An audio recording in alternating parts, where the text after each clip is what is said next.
I know, that's sensitive, very sensitive. I'd like to call the August 3rd meeting of the Francis Marion Board of Trustees to order. Thank you all for being here. And I'd like to ask Kim Davis to call the roll. Mr. Bryson? Here. Mr. Coleman? Here. Dr. Grazier? Here. Mr. Duncan?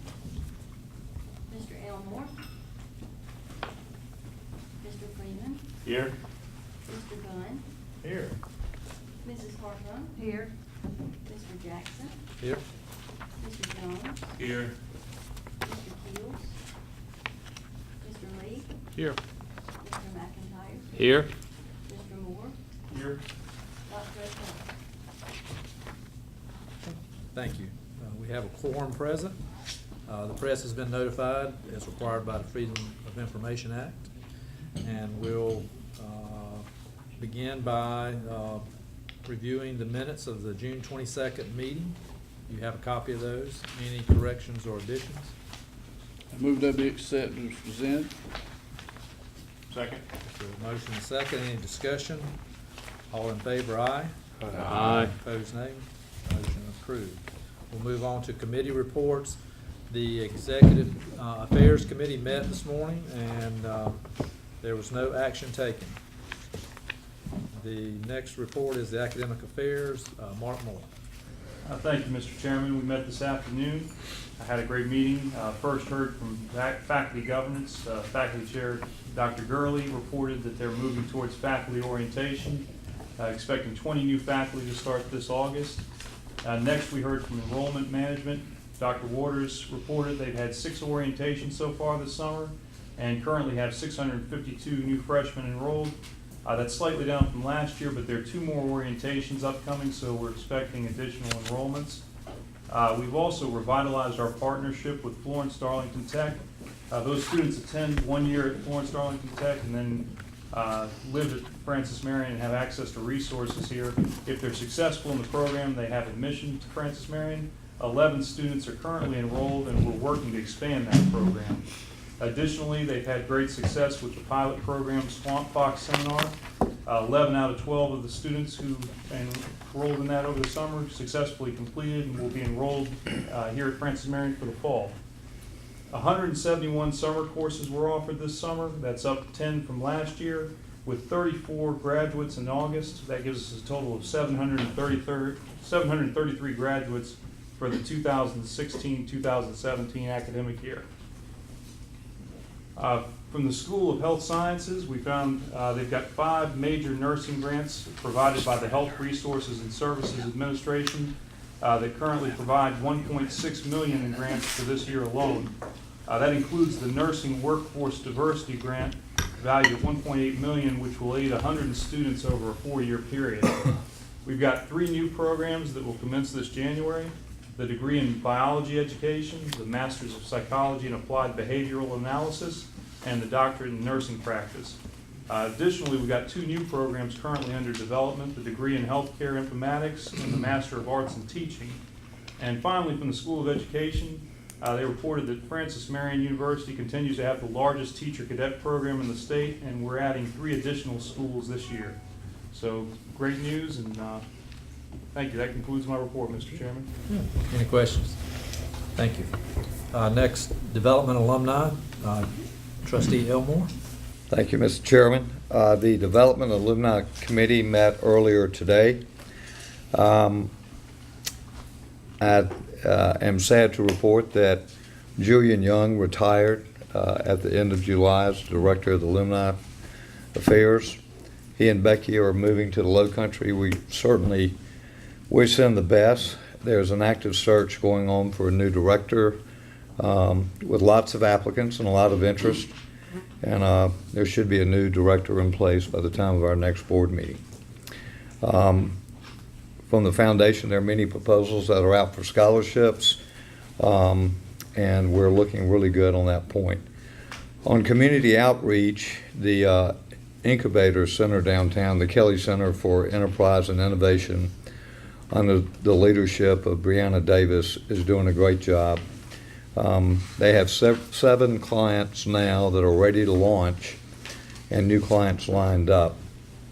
they're also working on a leadership and management program for existing business. We have a new director for the Performing Arts Center, Bud Simmons. Bud, if you stand up.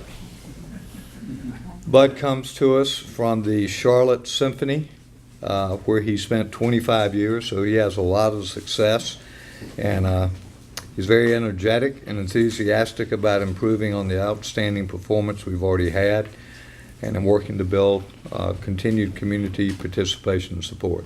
Bud, welcome to Florence. Thanks very much. Very happy to be here. That concludes my report. Thank you. Any questions? Next, Financial Affairs and Facilities. Trustee Jones.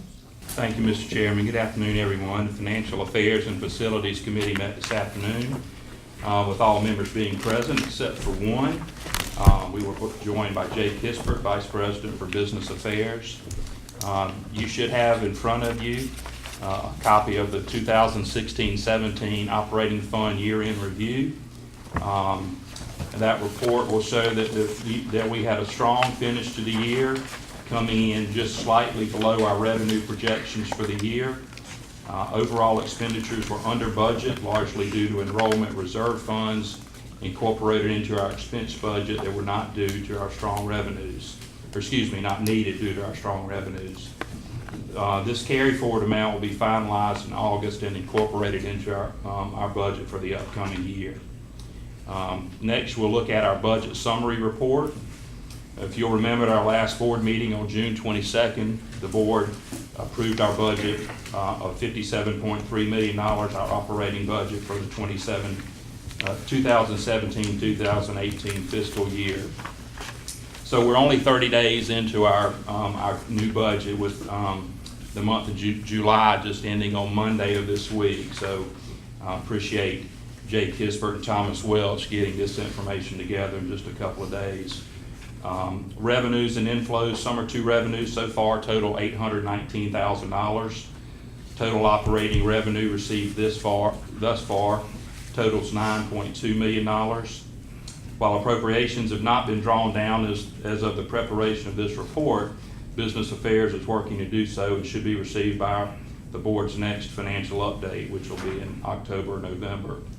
Auxiliary and designated revenues received year to date are primarily related to student fee collections for fall 2017. Capital and debt related funds received are related to funds transferred to cover our annual bond payments related to the athletic complex. Total revenues are budgeted at $85.8 million, of which we've received $11 million thus far. Expenses, as of our report date, our general funds were 7% expended, which is in line with the expected percentage as of the reporting date of 8.3%. There was no change in headcount or FTE since our June meeting. Our total employee headcount sits at 498 and FTE at 444.86. The 4-year change is 11 for headcount and 7.5 for FTE. Final financial aid awards for fiscal 2016-17 totaled $52.5 million. Financial aid currently projects $53.3 million for fiscal year 2017-2018. I know that's kind of an abbreviated report, but that's just, we, again, at the last meeting, covered the previous year's budget, and we're just a month into this year, so that's what we have to report thus far. If anybody has any questions, I'll be happy to answer them.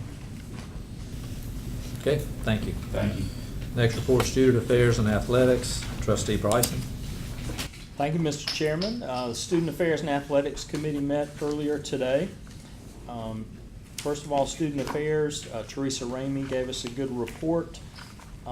As we mentioned at the last board meeting, but I want to remind all of you today, freshman move-in is right around the corner, Saturday, August 19th.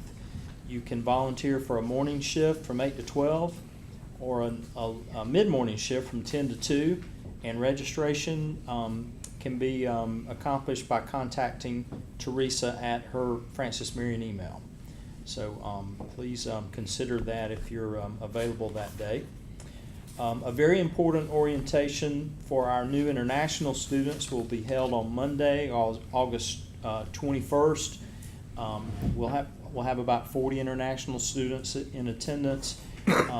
We'll be teaching them the do's and don'ts of maintaining their F1 status, and also giving them some tips to make sure that they stay in compliance with Homeland Security, as may be the case.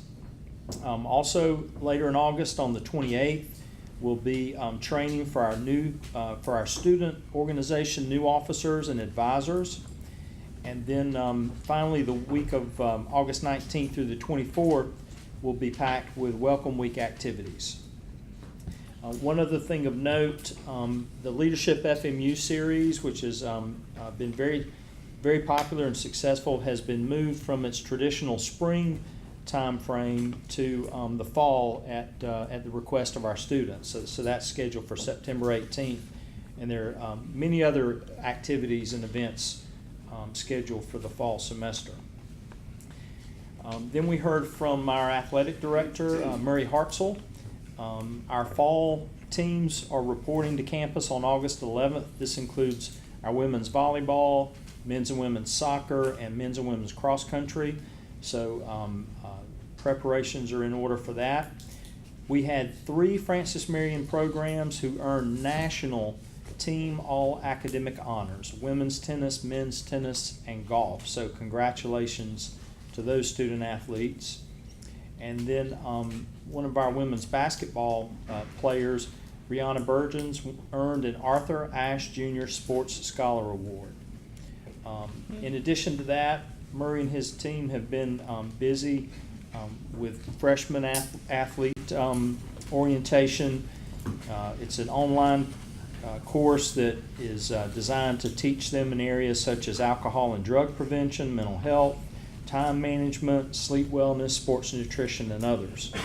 And finally, on August 8th, there will be a mental health training certification class for all of the coaches and some other members of our staff. And it's going to be teaching those coaches to be on the lookout and be able to identify stress and risk factors that many of our student athletes may face during their time here. Mr. Chairman, that concludes my report. Anyone have questions? Okay, that concludes our committee reports. We'll move on to the president's report. Dr. Crawford. Mr. Chairman, I've had an opportunity to speak at length today during the retreat, so let me just very briefly sum up. It's been a full day. We've talked about our SACS reaffirmation process. We've explained that to the board. Rusty's gone through each of the steps in front of us, and I would remind the board that within the next few weeks, Ms. Davis will be mailing each of you a copy of the SACS reaffirmation report, so each of you have the opportunity to actually review that before we send it to SACS. We talked about the new programs that are in front of us. We reviewed today the doctorate nurse practice program, which we should open and accept students in sometime during the course of this year. We talked about the speech therapy program that we'll be staffing for this year, the health informatics program, which will go through faculty, board, and CHE approvals this year. And we talked about putting plans on the table for the mechanical engineering, the occupational therapy, and physical therapy programs, which we hope to bring about within the next 3 to 5 years. Dr. Johnson, Chris Johnson, talked at length about some of our new research initiatives, about the consolidation of some of the research efforts across campus into a central office, and how that process will work.